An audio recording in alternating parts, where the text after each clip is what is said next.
All right, my friends, welcome back to Frogboy X1 Gaming. I'm Andrew, and today we are going to be talking about the last week that I've spent with the 4070 Super. This is going to be my review of the 4070 Super Founders Edition card. I will be. I wanted to take a look at the Nvidia experience from a non-biased point of view. I wanted to put everything that I've experienced before with Nvidia in the past, leave it there, buy a premium edition, buy the Founders Edition card to get the ultimate premium experience. And at the end of the video, I'll kind of give you my my thoughts and recommendations. Now, I bought this card to compare to my 7800 XT. I'm not going to compare it to the 7900 XT, and I'm not going to compare it to the 7600 XT at all. This is a direct competitor, in my opinion, for either the 7800 XT or the 7900 GRE, seeing as both of those cards are less money than the overall Nvidia experience for the 4070 Super.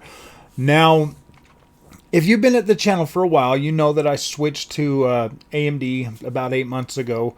I went from the 3080 10 gig over to the 7900 XT. Really liked that experience. So then I picked up the 7800 XT for the channel because I figured that would be more of the group that I would be making content for. You know, if you're switching from the consoles over to the PC experience. I did. I kind of went a little haywire. I went a little. Obviously, I went a little bit too far into the AMD experience, just being like, oh my gosh, this is great. And to be completely honest with you, like that's not changed. I still really care about and like the AMD experience, and the 4070 the 4070 Super has not been able to change that. I still do prefer the AMD experience. There's like little little things every now and then that come up that I'm like, gosh dang it, I wish I could. I love the AMD experience for this. Like today, I just picked up the new South Park game, the Snow Day or whatever. And I was trying to do like one of my recordings like I normally do. I start the game and then I play it, you know, for like the first half hour or whatever, you know, to kind of give you my initial impressions of a game. And I hit the record button. You know, I always use shadow play, whether it's on the AMD cards, whether it's on the Nvidia cards. And I don't know if this is, I mean, I hit the shadow play, you know, the Alt Z, I push record and I start recording my video. Well, for the last week since I've had this card in there, every once in a while it just stops recording. And this happens on the AMD card, but nowhere near as frequent as this is doing. Like it'll just quit recording. So I mean, there's like some little pet peeves, you know, little things along the way, you know, that I have to get used to again with the Nvidia experience. It's not, and I mean, it's not bad, but it is kind of an inconvenience when I start recording and then it just stops recording, and I get, you know, a half hour into the game and then I'm like, oh my gosh, really? It didn't record all of that. And it sucks. Sometimes it'll come up and it'll show me like, oh, video has been saved. Other times it doesn't do that, so I'll get through that whole gameplay session and it just kind of, you know, I've had it ruin a few videos like that since for the last week. And you know, I mean, it's not a big deal. It's not like a super big deal, but it's just something that, you know, just these little quirks and stuff that I run into, you know, with the Nvidia experience. It's, you know, sometimes it's more of an annoyance than like anything else. And if this was an AMD card, I would be overlooking something like this. You know what I mean? Like I'd be like, all right, whatever, I'll figure it out. You know, because I am kind of biased towards AMD. I really do like that experience. I really do think that AMD has put a lot of work into making the Adrenaline software a really good, stable experience. Whereas Nvidia is now working on the Nvidia app, which is pretty cool. Like I do like that, and I do give them props for that. I would like them to continue and make that just as good as the Adrenaline experience, or even better. I feel like Nvidia, you know, has the opportunity and the power to like really do something very good for gamers and content creators and all of that alike with that experience.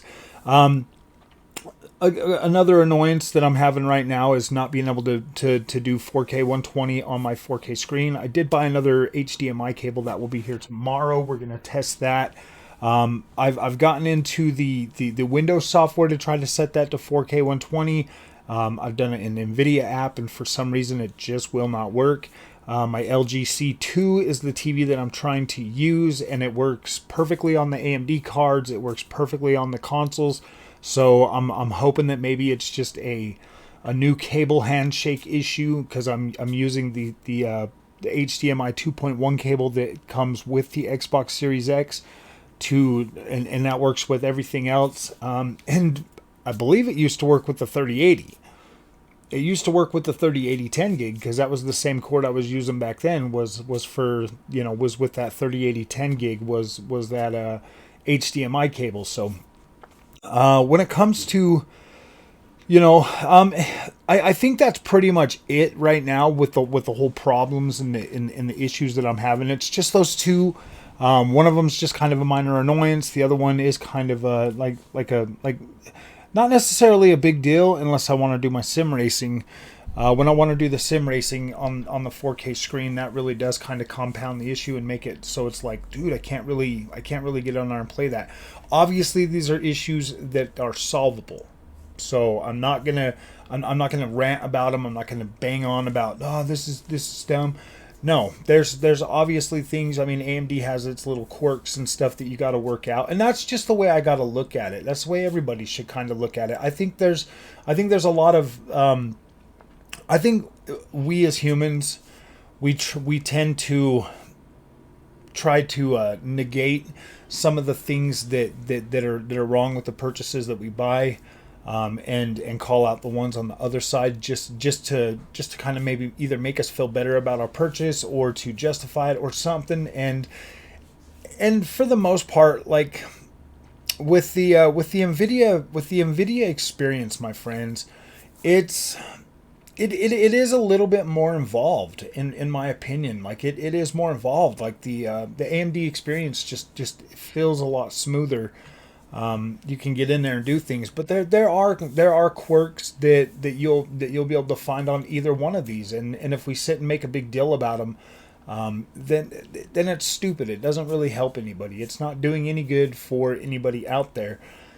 Now, in terms of performance compared to my 7800 XT, this is the next part of the video. Now we're going to talk about that.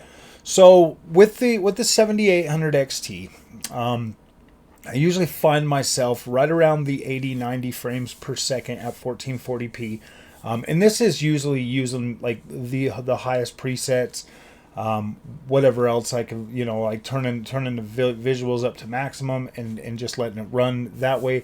I can usually average, right around, I would say that the average is 80-90%. There are some games that are significantly lower. There are games that are significantly higher than that.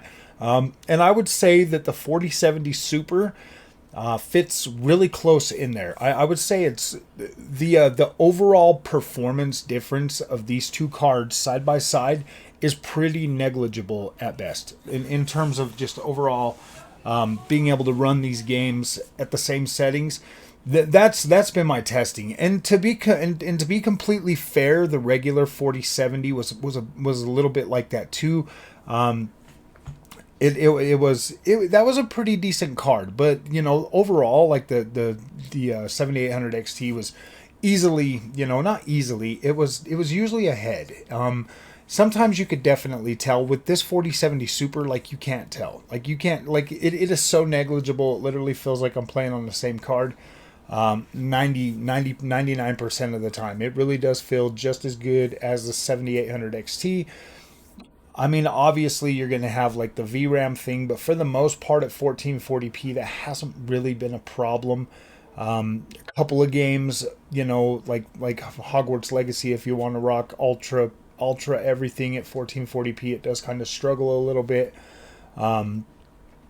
And for the most part, like you can usually get around that and have a decent experience. I mean, if you're trying to rock like ray tracing everything all at the same time, obviously that one kind of struggles a little bit. But to be fair, it kind of struggles on the 7800 XT with ray tracing as well. I mean, even though you've got like the VRAM buffer, you still get the struggle in, not quite as high a frame rate.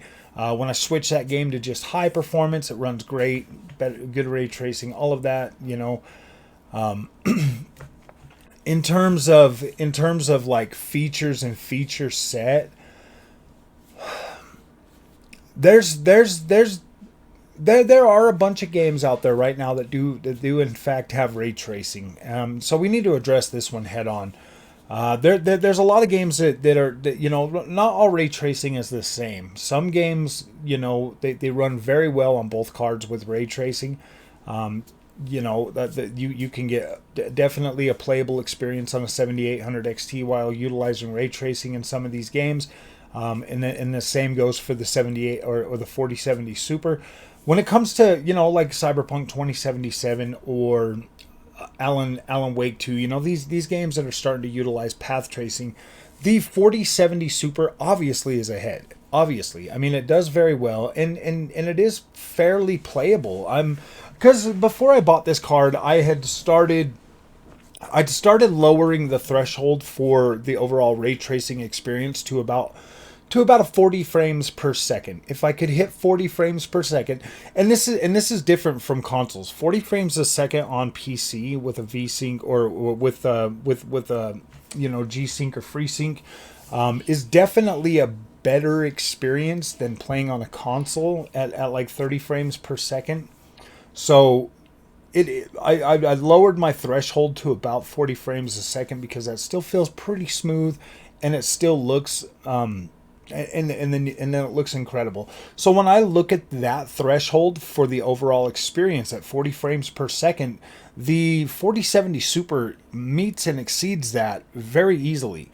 The 7800 XT definitely gets there most of the time, unless you want to play something like, you know, I think I was able to get like 40 frames per second, like a playable 40 frames per second on Cyberpunk 2077 with the. I don't think I had the path tracing enabled, or maybe I did. Maybe I did. I'll have to go back and look at that video, but I was able to get that game up and running pretty well. And then, when you look at Alan Wake 2, you can definitely get like a 40 frames per second utilizing FSR and all of that stuff. And that kind of leads me into like the next point, DLSS versus FSR. Guys, I think that both technologies are worth your time. FSR is definitely getting better.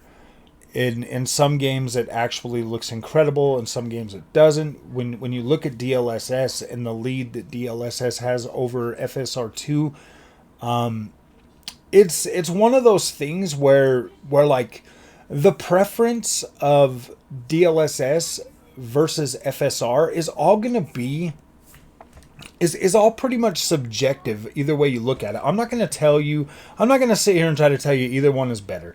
Both of them are upscaling technologies. Both of them are upscaling from a lower resolution to give you an image quality at the end of the day. And that's what it's all about, is your image quality. What are you comfortable with? What is your what's it called again? What's your tolerance level for flickering, for any of that kind of stuff? And at the end of the day, yes, DLSS does usually resolve things a lot better in the distance, even up close and stuff. And with digital vibrance enabled on the 4070 Super, I'm not losing that texture detail that I was before. When I turn on the digital vibrance, it brings everything back. That extra color palette and that extra color depth that you get returned to you, brings out more of the detail in the image. And my gosh, I wish I could have figured that out sooner, because it really does transform the experience. And I do. I recommend that you try it. Start with like 60% and then work your way up. In my opinion, like maxing it out to 10 on an IPS display, it looks incredible. Like it doesn't, I mean, maxing it out to 100, it looks absolutely incredible. It just brings out the visuals more. It doesn't oversaturate things to the point where it just looks awful. It just makes things look significantly better. And I do think that you should try it, especially if you're going to be utilizing DLSS or FSR. I think both technologies are worth your time. I do. When it comes to the overall NVIDIA experience for the 4070 Super, you know, like the premium design of this card, this 4070 Super Founders Edition is an absolute beautiful freaking card. Like this card looks incredible. It feels in premium. I mean, it feels premium. The unboxing experience was freaking awesome. I love that. I really do think that is like probably one of the coolest freaking unboxings that I've done on this channel. Like I've done some pretty cool ones, you know, before the channel or, you know, but that is freaking cool, man. Like I like that. I thought that was pretty nice. The way that card feels, you know, it is a premium looking filling card. Like it's very nice. Once you have this thing in your hand, you're like, oh my gosh, that looks nice. In terms of, you know, like the overall software and stuff like that, yes, man, this NVIDIA experience definitely takes a. If you want to maximize the experience that you get on an NVIDIA GPU, yes, you're going to have to learn this. You're going to have to play around with things. You're going to have to get into the control panel, and you're going to have to do things. When you look at, but when you contrast that to the AMD experience that's literally built for gamers and very, very easy to navigate, I guess the AMD experience could be a little bit bothersome to navigate too. But I mean, if you're in there and you're playing around, like you'll figure it out pretty quickly. The Nvidia experience is a little bit more, in my opinion, it just takes a little bit more like know-how. You have to learn things. Like you're going to be watching some YouTube videos. You're going to be looking for advice. Or maybe you won't. Maybe you're just going to suffer through a trust me that when I say this, with the NVIDIA GPUs, the out-of-box experience is not very impressive. It's not. It's not very impressive. Like, yeah, you'll obviously get higher resolution and all of that stuff, and you'll be able to turn on the ray tracing and stuff, and that is going to be impressive over the console experience for sure. But if you want to absolutely be blown away, you are going to need to learn some of those settings, and you are going to have to figure them out, because I'm telling you guys, just fixing the digital vibrance setting on this card completely changes the experience for me. And when I put that video out the other day, a lot of people tried it and they're like, yeah, you're right, Frog, this is incredible. And now you understand why I was raving about, like, oh my gosh, the colors are better on AMD. With fixing digital vibrance, that's a moot point now. They both look damn good. Being able to find that so much easier on the AMD experience was like, gosh dang, this experience is incredible. And, you know, I know that I went crazy on that, but like, you got to understand, like, I'm new to PC. I've only been doing this for a couple of years, but guess what? Every day I'm getting better. Like, I'm getting better every single day because I'm doing it now, because I'm involved in it, and I'm trying new things, and I'm out there putting myself out there, and I'm finding this stuff out. I'm not afraid to try new products. Yes, I am a little bit stubborn and pig-headed, and I like to figure things out, you know, on my own, but I'm glad I've got such an amazing community that is willing to give me suggestions and try to help me out with this NVIDIA stuff, because instead of me just being mad and frustrated with it because it doesn't make sense sometimes, especially after you've experienced like the AMD experience and it being so much easier to like get in there and figure things out, and then go into the NVIDIA experience and like scratch it, like seriously, like freaking out all the time. It's definitely it's definitely cool, man. I like that I have that kind of personality to where I'm willing to try both things, and I'm willing to give things a shot, and I'm willing to try multiple times to try to get the experience, because I knew there was something wrong. I'm gonna tell you guys that right now. Like, I knew there was something wrong. I knew there was something that just wasn't clicking with the NVIDIA experience. And and a lot of this stuff I'd tried before. Like I'd tried before with the other cards and stuff. So I knew there was something wrong because there's so many people that love Nvidia, and so I knew there was something wrong. I knew there was something that I was either doing or I wasn't doing that was not giving me the experience that everybody else was talking about.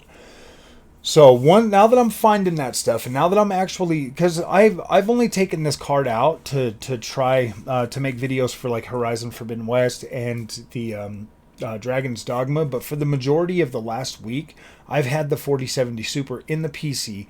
I have deleted all of the AMD files. We're not going to do that. We're just going to run them because before I was taking out the card and putting them in there like back and forth. This time I'm going to leave them in there longer. So I just figure, yeah, when I'm done, when I switch back over to AMD, then I'll go ahead and put those drivers back on. So I'm not too worried about that now because that little bit of time it takes to DDU my drivers and stuff like that.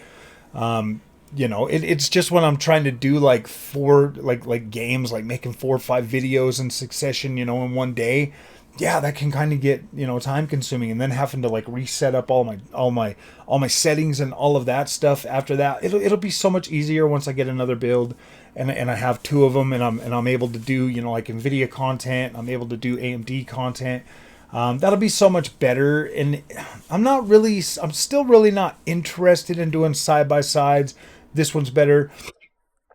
I'm more about wanting to. I want to bring people into the PC space. I do. I want people to feel comfortable and confident when they decide to leave the console. Not necessarily leave the consoles, but start moving. Not necessarily away from it, but like start moving into PC so that you can start building your collections on PC now, guys. The sooner you get in and the sooner you start building your collections, the better, like the happier you're going to be. I really do believe that you're going to be able to start building your game collection on Steam. You're going to start being able to really see, gosh, some of these games, guys, going from console to PC, especially being able to go back there and buy some of them 360 games and Xbox One games, those earlier games, and seeing these things running at maximum settings and stuff. That really does change the experience, bro. Like buying Thief and playing Thief on PC. Oh my gosh, it looks incredible. I'm blown away, like these games that I keep going back. I just bought me some Alice in Wonderland, the Alice's Madness or whatever on the EA store. It was like 99 cents. 99 cents, man. You can start building your collection. So it's like, yeah, dude, I just want people. I don't want to cause any division in the PC space because I want more people to come. And if you want to come over and be an Nvidia, have an Nvidia build, awesome, do it, man. But yeah, you're gonna have to you're gonna pay a lot you're gonna pay a lot more money for an Nvidia experience, and you are gonna need at least a high school diploma in PC freaking engineering. I'm just joking. You're definitely gonna have to put in some work to figure that out, and that's not a bad thing. That just means that you're gonna have to be a little bit more committed in terms of like figuring stuff out, and try not to be frustrated along the way. I'm not very good at not being frustrated because I just don't have as much time to sit and devote to trying to figure something out when I just want to. I got that console. I'm a console gamer, man. I got that. I'm so used to that plug and play experience stuff. That convenience of consoles. Yeah, dude, I get a little bit frustrated, and I tend to take it out on the products because it's like, why doesn't this just work? I just spent all this money. Why doesn't this just do what I want it to do right out of the box? You know what I mean? But with the AMD experience, it's a lot easier. It's definitely easier. So let me go ahead and give you guys my overall recommendation out of these. I haven't personally used the GRE, but I do think that would be the best bang for your buck if you've got the money to buy a 4070 Super Founders Edition. I do think that you're going to be able to get, because I mean we've seen some videos and stuff, and you're getting pretty much on par ray tracing performance out of the GRE versus the 4070 Super. So I do kind of feel like that would probably be your best bet if you want like the ray tracing. You obviously get more power. You're going to get all the VRAM that comes with that. You're going to get in my opinion, just a smoother experience for the most part with the GRE. If you do have the money and you really want that Nvidia experience, the 4070 Super is an awesome card. It is a little bit on the expensive side at $600, but I mean, for a mid-range card at 500-600 bucks, I don't necessarily think that's like super expensive, especially for the performance you get out of this. I mean, it's easily double the consoles, so I don't necessarily think that you're getting a bad deal, because you're getting double the experience out of that. Yes, you are going to be paying more for a PC. You are going to be paying more for a build. But at the end of the day, that thing is going to last you significantly longer. And, after you bought it, the only thing you need to upgrade later is probably your graphics card. You'll probably be able to get by with your CPU for a while. You should be. And if you don't fall into the whole FOMO trap of PC of feeling like you got to upgrade every generation, then I think $600 is not a bad deal. If you can make a $600 GPU last you 2 generations, I think you got a good deal. Every year after 4 years, like you're saving even more money. To be completely honest with you, if the GPU is still playing the games that you like at an acceptable rate of that's going to fit within your tolerance for games, keep going. Don't upgrade if you don't need to upgrade. If you can still play that experience with that GPU, don't upgrade. If you're on the bleeding edge and you got to have the newest and greatest, I would stay at the mid range. That's going to save you the most money. You're going to get like top end card performance every 70 class card that you get with the Nvidia. So you'll be able to easily be doing that. And with the AMD experience, man, the 7800 XT, I do feel like is going to start. You're going to start seeing more price reduction in that card, so it's going to make it even more attractive. At $400, $450, I think that card is still a very good deal. I really do love my 7800 XT. I think it is absolutely incredible. It's probably my favorite AMD card that I have. I love my 7900 XT. Like, don't get me wrong, but at 1440p, it's just overkill. Like, that card kind of feels like it's overkill at 1440p, and it bottlenecks with my 5900X more than I would like it to be completely honest with you. But with the 7900 XT, you can definitely like utilize virtual super resolution. You can pump your resolution up high, downsample it to 1440p. That's usually the way I have to use that card on the 1440p monitor, is that way. So yeah, I mean, if you've got money and you just want to throw it at whatever, yeah, there's 7900 XT is not a bad deal. Very, very good card, very strong, very good at 4K. So I think that like gaming and games and everything, they are kind of starting to like settle in, and we're starting to get really good performant games on the PC hardware that we have right now.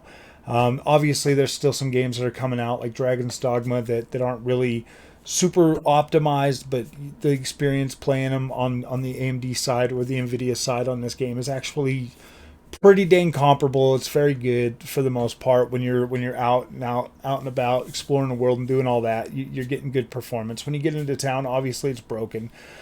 Not necessarily broken, but it's not as performant as you would like it. But yeah, I honestly think that these cards are awesome. This is a very decent mid-range for me, at least in my personal experience, and my tolerance for these two cards is actually pretty awesome. So at this point, like I don't really necessarily think that you could make a bad decision going either way. But I do kind of question the longevity of the 12 gigabytes. So if you are buying into Nvidia, make sure that you like your in order to save yourself like the headache and the anger and the frustration that I had buying the 3080 10 gig and then running into like VRAM issues. I'm gonna blame that on unoptimized games, because a lot of those games are starting to get fixed. You're able to run them. They're doing a lot better. So if you don't want to run into issues like that, feeling like like your games are just struggling, or you're hitting like VRAM limits, or if you're finding limitations very soon with the 4070 Super, just know that you know Nvidia obviously designs their cards to make you want to upgrade every generation. So if you go into the Nvidia experience, just kind of have in the back of your mind like, okay, I bought this card, I really like this card, but I could potentially need to replace it in the next generation. So just kind of keep that in mind, and I think that will save you a lot of problems. And if you factor that into your buying decision, like, hey man, if these cards stay around $500-600, then I should be able to upgrade, every couple of generations, and kind of keep that in mind if you're going to get like a higher rated card. Because in my experience, like, Nvidia's probably going to come out with another feature that's going to have you feeling like, oh gosh, man, I really want that. Or think about it. If you're coming from like a 10 series card or something like that, like an older card to like these newer ones, if you've already made it that long with those, I think you'll probably be okay sticking with Nvidia or whatever. But if you want that out of the box, cheap experience, like that, like more cost effective, so that you could put more money toward the rest of your build, I recommend AMD over Nvidia, like, every time. I think that you can live without the flashy features of, like ray tracing and DLSS and all of that stuff. If you have yourself a good solid AMD card, you're not going to miss those, is what I'm trying to say.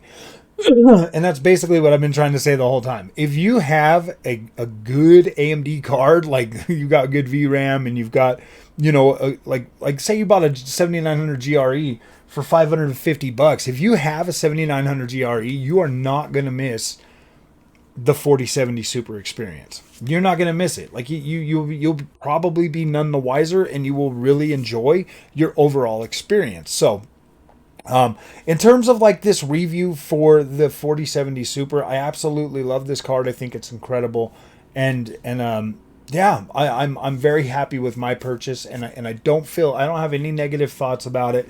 I think it is pretty dang good. So I just talked your guys' ear off for 32 minutes.